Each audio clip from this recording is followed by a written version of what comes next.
देखिए आज की क्लास में मैं आपको बताऊंगी, कल मैंने बताया था सिंपल पाजामा या सिंपल ट्राउज़र हम कैसे कटिंग करते हैं। ये देखिए, ये हमने कटिंग किया था। अब हम बताते हैं इसकी स्टिचिंग। ये हमारा पिछला हिस्सा है। पिछले हिस्से की क्या पहचान है? देखिए जैसे मैंने कल कटिंग बताया था, पिछला हिस्सा हम बैक पार्ट जो आसन का होता है ज़्यादा काटते हैं। अगले वाले में हमें 1-1.5 इंच का अंतर रखना है, छोटा। देखिए अब हम इस पे ऐसे ही रखे हैं, क्योंकि ये सिंपल है तो ऐसे हम इस तरह से सिलाई लगा लेंगे। यहाँ से हम थोड़ा सा यहाँ से इतना सा छोड़ देंगे। ये क्यों छोड़ देंगे मैं आपको बाद में बताऊंगी। इसी तरह हम यहाँ पे सिलाई लगा लेंगे। हम दोनों तरफ सिलाई लगाते हैं। देखिए सिलाई हमने लगा ली है। यहाँ पे मैंने कहा था आपको थोड़ा सा छोड़ना है। ये देखिए यहाँ पे तो थोड़ा सा हमने छोड़ दिया है।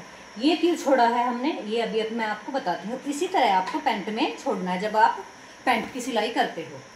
देखिए अब हमने इसको ऐसे कर लेना है। ये हमारा अगला पार्ट है, तो अब हमने कर लेना है इसको ऐसे। और ये सिलाई यहाँ से लेके हम नीचे से शुरू करके और यहाँ तक, ये देखिए जो छोड़ा हुआ था यहाँ तक हमें पूरी करनी है।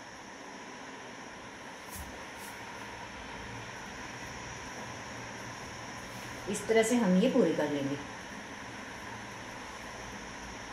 एक सिलाई यहाँ इस वाली टांग पे और एक सिलाई इस वाली टांग पे।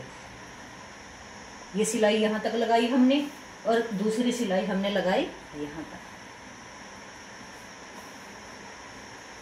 आप जब सरारा बनाओ या इतनी कैपरी बनाओ या कच्छा बनाओ तो आपको ये सिलाई गोलाई में ही लगानी है। अगर आप लेडीज किसी भी ड्रेस में इस तरह की कैपरी लगाते हैं, न कि आपको ऐसे सिलाई लगानी है, ऐसे सिलाई आपको नहीं लगानी है। ये सिलाई लगाने के बाद दोनों साइड हम इस पे ऐसे सिलाई लगा देंगे। फिर आसन पे मैं आपको लगा के दिखाती हूँ। इसके बाद हम यहाँ से थोड़ा थोड़ा सा मोड़ लेंगे इलास्टिक के लिए। इलास्टिक देखिए हम कैसे डालते हैं, जितनी भी हमारी हिप होती है, या तो एक तरीका ये है या सामने सामने से नाप ले, या आप गोलाई में चारों तरफ से नाप ले। दो तरीके हैं। तो अगर आप गोलाई में नापते हैं, जितना भी आपका नाप आता है उससे हमें 10 इंच इलास्टिक कम करनी है। चारों तरफ से नाप के और उससे हमें 10 इंच इलास्टिक कम करके आधा इंच हमें सिलाई के लिए लेना है, क्योंकि आधा इंच ऐसे ढकती है। अगर आप सामने सामने से नापते हो तो सामने सामने से नापने के बाद आपको ऐसे करके 5 इंच डबल कम करनी है, फिर उसका डबल लेना है। ये इलास्टिक लेने का तरीका है। जैसे आगे से हमारी 18 हुई है आगे से, तो हमें 13 का डबल लेना है, यानी कि हमें 26 इलास्टिक और आधा इंच एक्स्ट्रा सिलाई के लिए। इस तरह हमारा ये इलास्टिक लेने का तरीका है। बीच वाली सिलाई लगा ली है हमने, यहाँ पे सिलाई लगा लेंगे और यहाँ की मैं आपको लगा के बताऊंगी। उसके बाद हम इलास्टिक डालेंगे, बहुत आसान तरीके से कैसे डालते हैं। बाकी आप छोटे छोटे टिप्स मेरी शॉर्ट वीडियो में भी देख सकते हैं।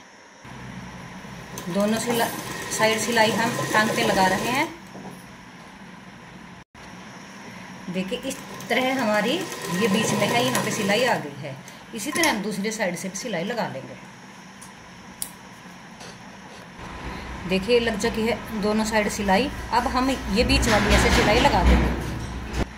ये है हमारी दोनों टांग वाली। अब ये हम जो बीच में थोड़ी सी छुटी है, इस पे हम सिलाई लगा देंगे। यहाँ से हम कपड़ा ऐसे मोड़ लेंगे। आपको जो सरारे की कैपरी होती है, जब आप बाद में आओगे इस टॉपिक पे, तो उसमें भी आप ऐसे ही सिलाई लगाओगे। इसी तरह आप लेडीज पैंट में सिलाई लगाओगे। आसन में हमें गोलाई से सिलाई लगानी है।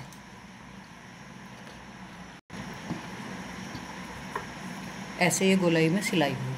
अब ये जो हमारा यहाँ से यहाँ इलास्टिक डलेगी, यहाँ पे हम पहले पतला पतला ऐसे सिलाई लगा लेते हैं, मोड़ लेते हैं, ताकि इलास्टिक डालते हुए कोई दिक्कत ना आए।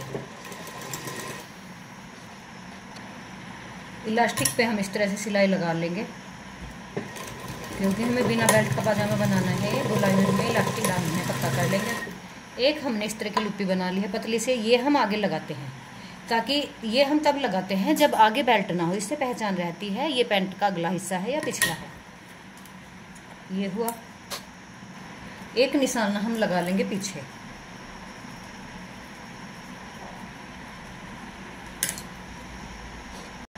अब देखिए आपको इलास्टिक कैसे डालनी है। ये इलास्टिक है, इसमें हम ऐसे ये प्लाजो वाला हिस्सा डाल लेंगे और ये हमारा ये जो यहाँ पे आसन है ये हमारा अगला हिस्सा है। एक सिलाई हम लगा लेंगे इस पे अगले वाले आसन पे ऐसे, और एक पिछले वाले पे जहाँ पे हमने निशान लगाया था। और ये लुप्पी हम जो हमने कपड़े की बनाई है ये इस कपड़े के नीचे दाब देंगे। आप ये कई ड्रेस में कर सकते हो, जैसे शरारे वगैरह में, पैंट में, जिससे ये पहचान रहे कि ये हिस्सा हमारा अगला है। ये छोटे छोटे टिप्स हमारे बहुत काम आते हैं। ये हुआ हमारा। अब हमने जो इलास्टिक पे ये निशान लगाया था पीछे, ये हम यहाँ ऐसे करके ऐसे सिलाई लगा देंगे। ये तरीका इलास्टिक डालने का बहुत अच्छा है। इसमें दोनों साइड बराबर इलास्टिक में चुन्नट आते हैं, और इलास्टिक बीच में से कई बार इकट्ठी हो जाती है, इकट्ठी नहीं होती। अब हम यहीं से कपड़ा मोड़ लेंगे और इलास्टिक के नीचे नीचे सिलाई लगाते जाएंगे। ये देखिए, अब हम इसको ऐसे कर लेंगे। ये हो गया है। अब हम सीधी तरफ से बीच में देखिए ऐसे खींच के सिलाई पूरी कर देंगे। अब हमारा नीचे से बस मोड़ना रह गया। ये हमारा हुआ एक वन साइड प्लाजो तैयार। नीचे से मोहरी मोड़ने के लिए पहले हम एक सिंगल सिलाई लगा लेंगे, देखिए, ताकि हमें मोड़ने में दिक्कत ना आए। देखिए ये हमने सिलाई लगा ली है। अब हमने जितना भी मोड़ना है उतना इस तरह से मोड़ के पहले हम कर लेंगे इस पर प्रेस, क्योंकि प्रेस करने से ये एक सार आएगा और कोई इसमें सलवट वगैरह, या कई बार ऐसे हो जाता है नीचे हो जाता है ऐसे, तो तिरछापन वगैरह नहीं आएगा। और यहाँ पे हम बिल्कुल किनारे पे सिलाई लगा देंगे।